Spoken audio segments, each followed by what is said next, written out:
संभल हिंसा में गई 3 लोगों की जान।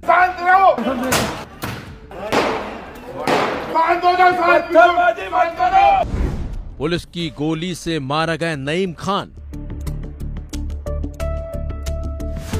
मेरा बच्चा तो अच्छा खासा सौदा लेने गया था दुकान का, अब वहाँ को निकल गया होगा जुम्मा मस्जिद पे को। वहाँ से क्या पता क्या हुआ भाई, ये वहाँ से कोई पता ना। वहीं से मेरे बच्चे की खबर आई, क्या वो गोली लग गई उसके, नईम के गोली लग गई, नईम के गोली लग गई। आ गया फिर डॉक्टर के पहुँच गया, जाने कहाँ पहुँच, क्या पता। दुकान गया था या फिर मस्जिद देखने गया था? मस्जिद पे ना, सामान गाड़ी बुलेट खड़ी है, मेरे बच्चे की बुलेट खड़ी है, वहीं बुलेट पे ही गया था। 150 सौदा लेने गया था मेरा बच्चा। ना ना ना, मुझसे कह के भी ना गया। वहाँ को जाता तो मुझसे कह के तो जाता। बहुत दूरी से, मस्जिद की बहुत दूरी से जाकर पुलिस ने गोली मारी है। गोली मारी है, बहुत दूरी से मारी। मेरे बच्चे के पुलिस ने मारी है। मेरे जी बहुत दूर आ चुके थे वो, 150 कदम से कम ज्यादा से गोली मारी। 300 पुलिस ने गोली मारी है। 300। क्या पूछा, क्या बताया पुलिस ने? क्या बताया, जब मेरे बच्चे को लूट लिया उन्होंने तो मैं क्या बताती भैया उन्हें। कोई उठाने वाला नहीं था, उन्होंने सरकार के फेंक दिया उधर को, गोली मार के भी, गोली मार के पुलिस वाले ने। अब क्या कहूँ बेटे सरकार से, मेरा तो लुट गया। अल्लाह में किससे कहूँ, अरे मेरा तो वही रखवाली था। परिवार के आरोपों से मच गया हड़कंप।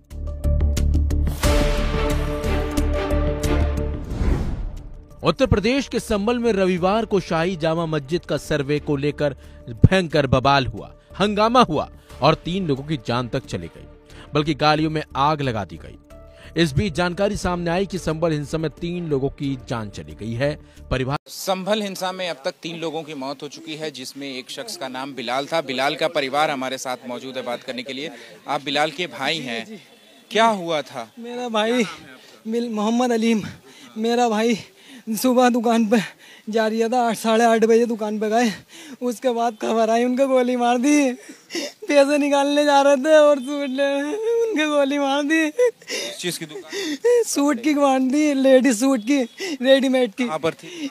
यहाँ पर इधर सुपर मार्केट डाकखाने के पास, वहाँ गोली मार दी जा रहे थे। फिर वो जामा मस्जिद के इलाके में कैसे? जामा मस्जिद का इलाका, वो उधर से आ रहे थे दुकान बंद करके, वही दुकान पैसे वैसे लेके वापसी आ रहे थे रिक्शा में, उतरने वो भी रिक्शा वाले भाग गए। उनके भैया को गोली पड़ गई, मेरे गोली फायरिंग चला दी उन्होंने। कितनी गोली लगी? मेरे भैया की पता, 1 लगी है ना 2 लगी, पता ना मुझे अभी। मेरे भाई को पता, वो उनके साथ है। हाँ मेरे भाई को पता है वो उनके साथ है कितनी गोलियां लगी, मगर उन्हें कड़ी से सड़ी सजा होनी चाहिए जालिमों को। मारी ये डीएसपी है, कौन है वो जिनने गोली चलवाई है? डीएसपी ने चलवाई है गोली, उसने चलवाई है और उसे होने चाहिए, सस्पेंड होने चाहिए, सालों को वो होने चाहिए। संभल सीओ है, संभल सीओ ने गोली की वो दी इजाजत, और 3-4 लोग मर गए उसमें, मेरा भाई भी था, मेरा भाई मर गए। हाँ लेकिन पुलिस का तो कहना है कि जो लोग, वो सुबह नमाज का वक्त तो नहीं था, जो लोग वहां पर इकट्ठा थे वो पत्थर मार रहे थे, गोलियां चला रहे थे, इस वजह से। अच्छा ये आप पिता हैं बिलाल के, क्या नाम है आपका? मेरा नाम हनीफ। हनीफ मतलब ऐसा पत्थर नहीं मार दिया था वो, और इसके में बैठा हुआ आ रहा था, उनने गोली मार दी, बस गोली मारी है उनने, समझे? सामने से मार दी उससे गोली, सामने से। लेकिन पुलिस का तो कहना है कि जो लोग वहां पर इकट्ठा हुए थे, उनका वहां पर इकट्ठा होने का कोई मकसद ही नहीं था, नमाज का टाइम नहीं था, तो फिर क्यों इकट्ठा? झूठ है, सब झूठ है, ये सब झूठ है, समझे? सब झूठ है। वो तो इसके में आ रहा था घर को, समझे? गोली मार दी, समझे? बस ये हुआ। रात जो मैं माल आ रहा था दुकान पे से, तो सुबह ही माल सेट करवाने दुकान पे गए। दुकान पे माल सेट करके वो इन दोनों बात सुनी, बोले लाइट ही चार्ज हो गई, तो तुरंत वापसी आ रहे थे, तो वो हो रही थी पत्थरबाजी, तो भगदड़ मच रही थी। तो हमारे बिलाल भाई रिक्शे में बैठे, वहाँ भी भगदड़ में ही थे। उन्होंने सीओ ने कौन है वो, उनने गोली का ऑर्डर दे दिया, उनने गोली चलवा दी, मेरा भैया भी मर गया उसमें, 2-3 और मर गए। पत्थरबाजी तो हो रही थी ना, आप लोगों ने भी तस्वीर? हमने नहीं करी, उन्होंने लाठी चार्ज कर दी, खड़े थे मस्जिद के पास, किसका कहाँ से हो रही थी पत्थरबाजी, किसकी तरफ से? पत्थरबाजी किसी तरह से नहीं हुई, पहले लाठी चार्ज करी है, बस लट्ठरबाजी नहीं हुई। उन्होंने आपस में ही उधर से हिंदू आ गए कुछ, उन्होंने ही ना पत्थरबाजी कर दी और नाम मुसलमानों को लगा दिया और गाड़ियों में भी आग भी पुलिस प्रशासन ने लगाई। अब अब्बा आपसे जानना चाहेंगे कि जो पुलिस से हमने बात करी, पुलिस का ये कहना था कि भीड़ इकट्ठा वहां होने का कोई मतलब ही नहीं था। भीड़ इकट्ठा हुई है वहां पर, इसका मतलब है कि वो जो है पत्थर मार रहे थे और पुलिस ने अपने बचाव में जो है वो वहां पर कार्रवाई की। नहीं, मेरा मतलब ये, मेरा बच्चा तो मतलब अगर इसके में आ रहा था बैठा हुआ, माल पूछा के मतलब अगर उस पर दुकान पे, समझे, जब आ रहा था मतलब अगर गोली मार दी उसके, समझे, ये हुआ। और क्या हुआ? अब आप क्या कहते हैं, मांग क्या करते हैं और क्या गलत की आप बात कर रहे हैं? मैं गलत क्या कह रही हूँ, मैं सही कह रही हूँ आपको। नहीं, वही मैं कह रहा हूँ कि आपका क्या कहना है और क्या मांग कर रहे हैं?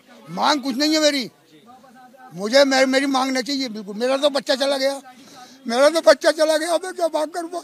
मुझे नहीं चाहिए 2 लाख 3 लाख 5 लाख, मुझे नहीं चाहिए। मेरा लगा दिया सब कुछ है, मुझे नहीं चाहिए, मगर मेरा लौटे की बदला चाहिए।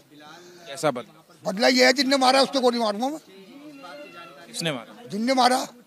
किसने मारा? किसी ने तो मारा, ये गोली मारी है, पुलिस ने तो मारी है गोली, पुलिस ने गोली मारी है ना, उन्होंने चलवाई है गोली, पुलिस ने गोली मारी है, उनसे बदला लूंगा। नहीं, मैं आपकी बात जो है वो मैं पूरी तरीके से मैं समझ रहा हूँ, लेकिन मैं अभी मैं जो है एसपी ऑफिस से ही आ रहा हूँ। वहाँ पर मुरादाबाद के कमिश्नर हैं, उन्होंने कहा कि वहाँ मस्जिद के इलाके में अदालत के आदेश पर सर्वे चल रहा था, तो वहाँ पर भीड़ इकट्ठा होने का मतलब ही नहीं था। लोग क्यों वहाँ पर इकट्ठा थे? वहाँ तो मतलब ऐसा, वो लोग तो वहाँ जाम मस्जिद पे इकट्ठे थे। ये तो मेरा बच्चा आ रहा था घर को, रिश्के में बैठा हुआ, मेरा बच्चा रिश्के में आ रहा था बैठा हुआ, इससे तो कोई मतलब ही ना था। न इनने मतलब पत्थर मारे, तो रिश्के में ही आ रहा था, इसके तो गोली मार दी, ये हुआ। उम्र क्या थी और किस चीज की? 22 साल की थी, 22 साल की उम्र थी। अभी तो बच्चे की उम्र कितनी थी मेरी, समझे। और वहाँ पे अपनी दुकान के दुकान पे काम कर गया था, कपड़ा आया दिल्ली से, कपड़े की दुकान है। जामा मस्जिद से कितनी दूरी पर है दुकान? है कपड़े की दुकान जामा बराबर में, ये मतलब आगू चल के जरा बाजार में दुकान पे कितने बजे सुबह दुकान खुली है? सुबह कितने बजे दुकान खुली? वो तो 10 बजे खोलता है लौंडा मेरा जाके। दुकान 10 बजे खुलती है, रात माल आने की। और कितने बजे यहाँ घर से निकले? यहाँ से मतलब ऐसा 9:30 बजे 9 बजे गए थे करीब, बस। लेकिन आपने भी वो वीडियो देखा ना, पत्थर मारने का, लोग पत्थर मार रहे थे, उसमें जो बच्चा है वो आपका फंस गया? ना, बच्चा तो मेरा आ रहा था अलग से, मेरा बच्चा रिश्ते में बैठ के आ रहा था, वो तो गोली मारी है, जानबूझ के गोली मारी है उसके। जानबूझ के? हाँ, जानबूझ के मारी है। ऐसा क्यों कह रहे हैं आप? जानबूझ करके, टारगेट करके, ऐसा क्यों कह रहे हैं? अरे मेरे भाई मतलब ऐसा, और रिश्ते में बैठा मारिया, गोली मार दी उसके, तो ये अब इसमें क्या हुआ बताओ? ऐसा क्यों? कोई जानबूझ करके क्यों मारेगा? क्या किसी की दुश्मनी थी? बिलाल से किसी की दुश्मनी? दुश्मनी ना, तो फिर जानबूझ करके क्यों मारेगा? भाई दुश्मनी ना थी, वो आ रही था बचाव के लिए। अरे भाई मतलब ऐसा, पुलिस ने गोली चलाई है ना, पुलिस ने गोली चलाई है, समझे, ये पुलिस ने। देखिए 22 साल का ये लड़का है और ये जो है वो दुकान जो अपने घर से जो है वो निकला। आप थे वहाँ पर? यार हमने वीडियो देखी है। सीओ साहब ये कह रहे हैं कि बोले पहचान कर करके खींच के घरों में से मारेंगे हम। ऐसा वीडियो क्लियर आप देखो, वीडियो देखो ढाके, क्लियर वीडियो बिल्कुल। आप भी घर के हैं? कोई था वहाँ पर? कोई वहाँ पर मौजूद था? होते तो फिर बात ही क्या होती? कोई मौजूद था आप लोगों में से? हम कोई ना थे, वहाँ तो लगे गया होता, बस माल सेट करने के लिए। रोज का रूटीन है वहाँ पर जाने का। अच्छा ठीक है, और भी कुछ लोग हैं, हम बात करने की जो है वो यहाँ पर ये जो है वो और भी अम्मा जो है वो। अच्छा, तो देखें यहाँ पर बड़ी संख्या में अब यहाँ पर जो लोग हैं वो यहाँ गली में जो है वो यहाँ पर इकट्ठा हो चुके हैं और इनका साफ तौर पे कहना है कि जो बिलाल था उसकी दुकान जो है का आरोप है कि पुलिस ने युवकों को गोली मारी है। वहीं मरने वाले शख्स का नाम नईम खान है जो 32 साल का था। परिवार का आरोप है कि 11 बजे सीईओ की मौजूदगी में पुलिस ने गोलियां चलाई। एक गोली नईम को जाकर लगी और उसकी जान चली गई। पुलिस ने जो फायरिंग की उस दीवार पर लगे लोहे के शटर पर भी निशान बने हैं।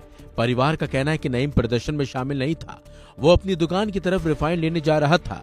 गोली लगने के बाद नईम को अस्पताल ले जाया गया जहां उसकी मौत हो गई। इस पूरी हिंसा में 3 लोगों की आपको बता दें जान गई है। मृतकों के नाम नईम खान, बिलाल और नोमान है।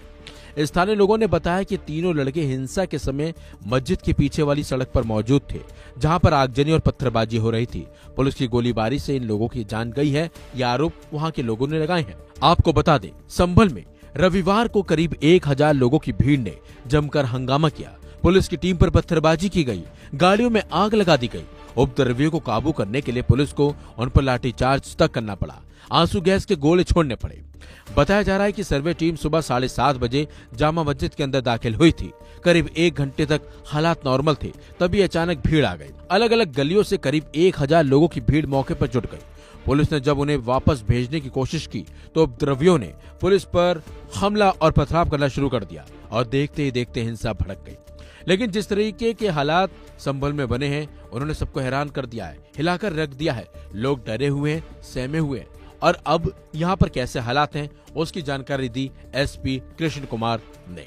इन पर संभल में किसी प्रकार का कोई पथराव या आगजनी या इस तरह की कोई घटना अभी प्रकाश में नहीं आई है और शांति व्यवस्था है वो पूर्णतः कायम है। एडिशनल फोर्स भी और मंगवाई गई है और मुझे नहीं लगता है कि कोई इस तरह की अनटूवर्ड इंसिडेंट अभी होगा। मोबाइल की जो इंटरनेट सर्विसेज हैं उनको सस्पेंड करने के लिए 1 दिन के लिए मैंने डीएम साहब से रिक्वेस्ट किया था और शासन द्वारा वो रिक्वेस्ट अप्रूव कर दी गई है। तो 1 दिन के लिए इंटरनेट सर्विसेज हैं वो बंद रहेगी और मैं उम्मीद करता हूँ शांति व्यवस्था कायम रहेगी।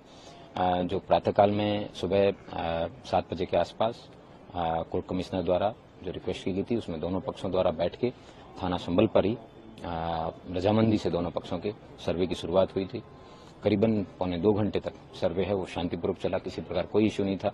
लेकिन उसके बावजूद कुछ लोगों द्वारा 2-3 फ्लैंक से लोगों ने आके पुलिस पर पथराव शुरू किया। उस पथराव को पुलिस ने रिटेलिएट किया। मेरे लिए कोई चिंता की विषय नहीं है, क्योंकि जो भी व्यक्ति पत्थर चलाएगा उसको फिर प्रॉपर तरीके से उसको रिटेलिएट भी किया जाएगा, जवाब भी दिया जाएगा। लेकिन मैंने तब भी 3 बार लीगल तरीके से मजमा नाजायज है उसको डिक्लेयर करने के बाद में लोगों से आगाह किया था कि अपने जो है अपना भविष्य को बर्बाद ना करें, आप लोग शांतिपूर्वक अपने घर चले जाएं। लेकिन उसके बाद भी उन्होंने अपने कानून को अपने हाथ में लेने का प्रयास किया, इसलिए जो कार्रवाई है अमल में लाएगी।